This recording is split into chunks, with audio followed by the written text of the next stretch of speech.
दुष्टांचा नाश करण्यासाठी अवतारला येतो.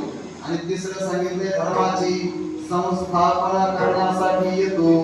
पण ऐका, देवाने स्वतः 3 कारण सांगितली, पण गीतेचं चिंतन करणाऱ्या टीकाकारांनी आचार्य सारख्यांनी याचा विचार करत असताना देवाच्या अवताराच्या 3ही कारणाचं निमित्त एका कारणात आणून ठेवतो.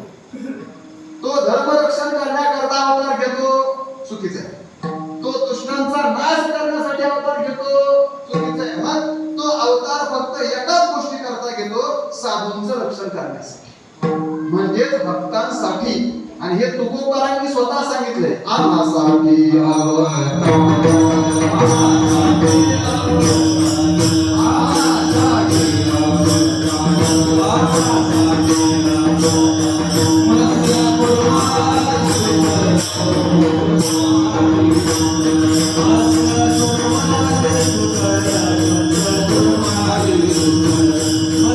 Oh